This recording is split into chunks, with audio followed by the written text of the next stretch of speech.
Hello.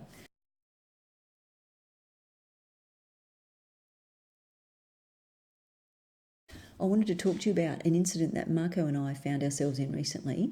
We were walking along the foreshore and there were a couple of girls, maybe 8 to 10 years of age. They had a Jack Russell and there was a woman with them who was on an electric skateboard. And it was coming on dusk and the two girls were rolling down the hill and screaming in that lovely high-pitched scream that is so unnecessary but so very much enjoyed by children. And the dog was being ignored by the woman and the girls. The dog was barking and lunging on the lead, wanting to interact with the humans, but they were ignoring the dog. And on occasion they would tell the dog to be quiet or calm down. It was difficult to hear what they were saying. Now, in that situation, is it fun for the dog? Is it productive for the dog? Well, no. And you would probably want to ask yourself, why put your dog in that situation in the first place, where they're getting frustrated, they're not being rewarded for anything, they're not being fulfilled, they're not enjoying an activity with their human social group. And in my opinion, it would have been much nicer to leave that dog at home and provide that dog with some lovely activities, like Marco has got here, to keep him occupied and go out and do your thing and then come back and take your dog for a walk. Do something constructive with your dog, something productive from their point of view.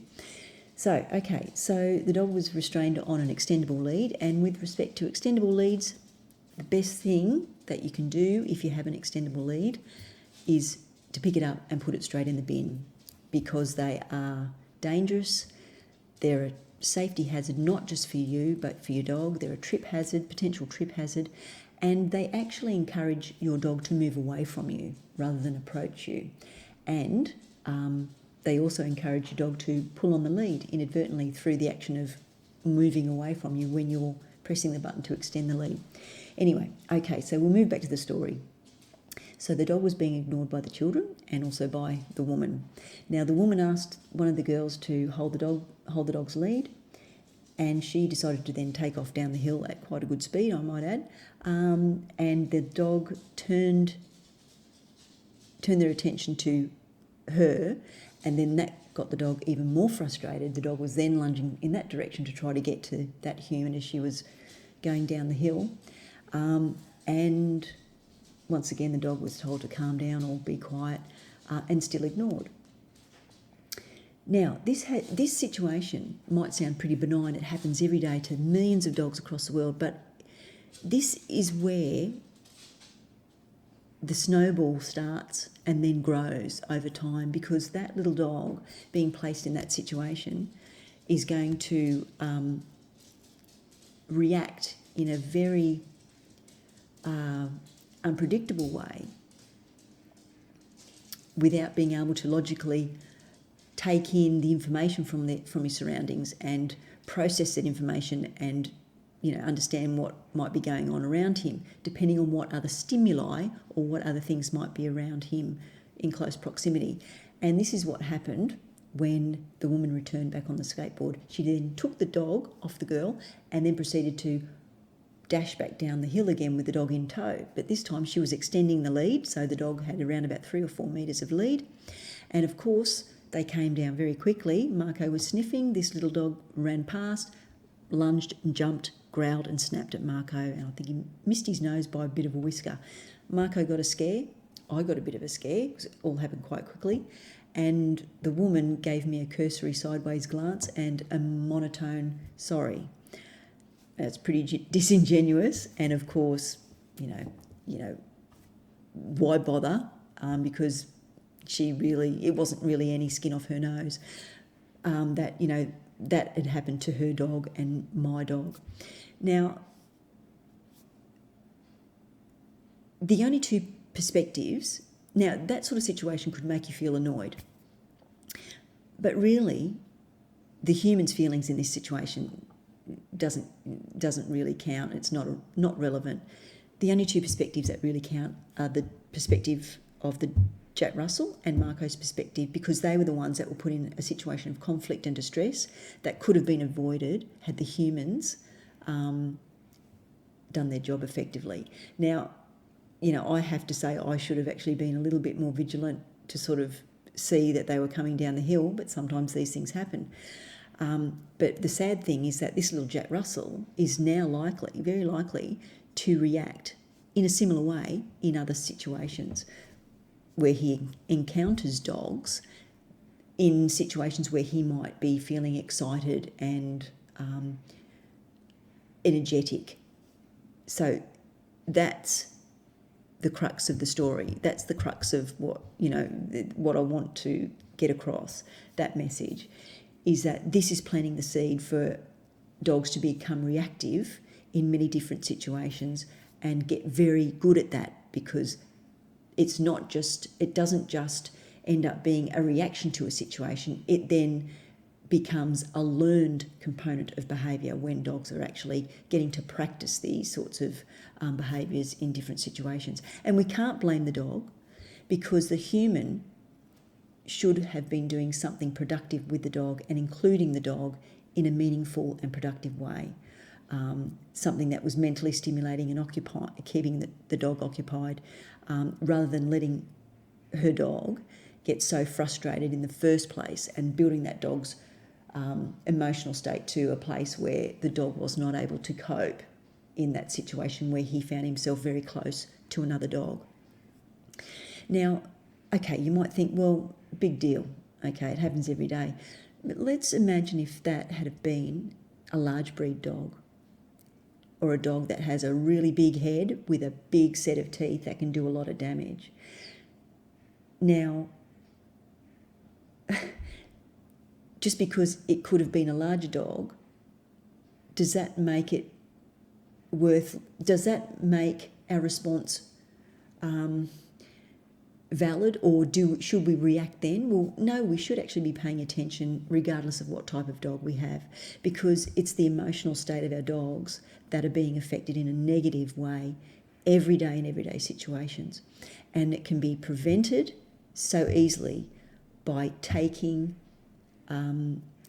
by actually being a guardian and not being selfish and not taking your dog out as a second thought and expecting your dog to just sit around and wait for you to finish enjoying yourself. So,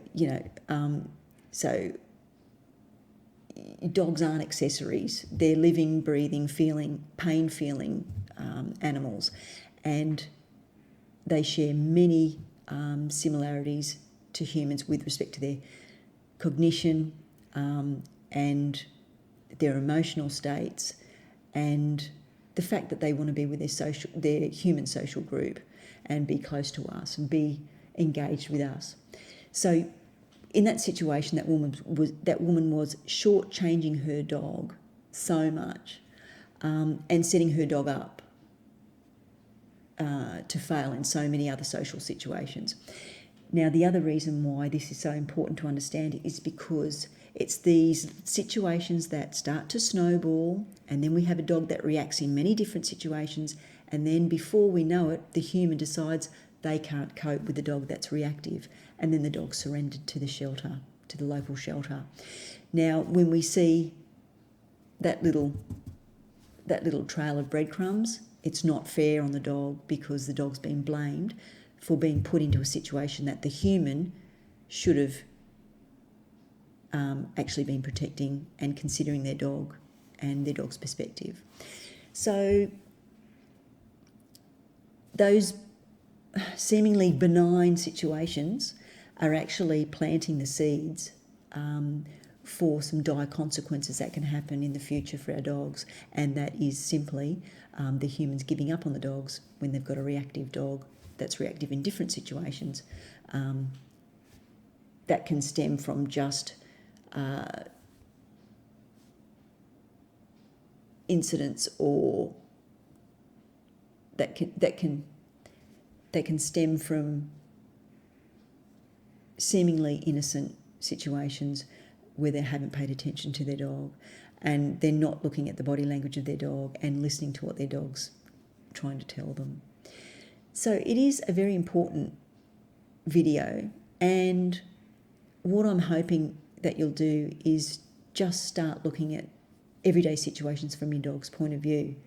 So really, if we all just take a step back and start looking at our dogs' lives from their perspective and thinking about the impact that we have on our dogs' lives every day, and taking responsibility for that, we're then going to start providing our dogs with the quality of life that they deserve, and we're going to actually be making ourselves more in line with being a guardian for our dog. And in my opinion, in that situation, that human badly let down her dog, and instead set her dog up to actually start learning how to be reactive in everyday situations. So for such a seemingly innocent sort of incident, and we could brush it off and sweep it under the carpet, those sorts of things are really the seeds that do start snowballing and decide the fate for many dogs, many thousands of dogs. So really, if we all just take a step back and start thinking about our dogs, things become clearer, because we then start to see the truth of the situation. We start seeing what our dogs are really trying to tell us, and we're being consistent. We're giving our dog a voice, but we're also providing predictability, and our dog can trust us because they know that we are going to guide them through a situation. We're going to keep them safe, and we're going to keep them safe not just from physical harm, but from psychological harm.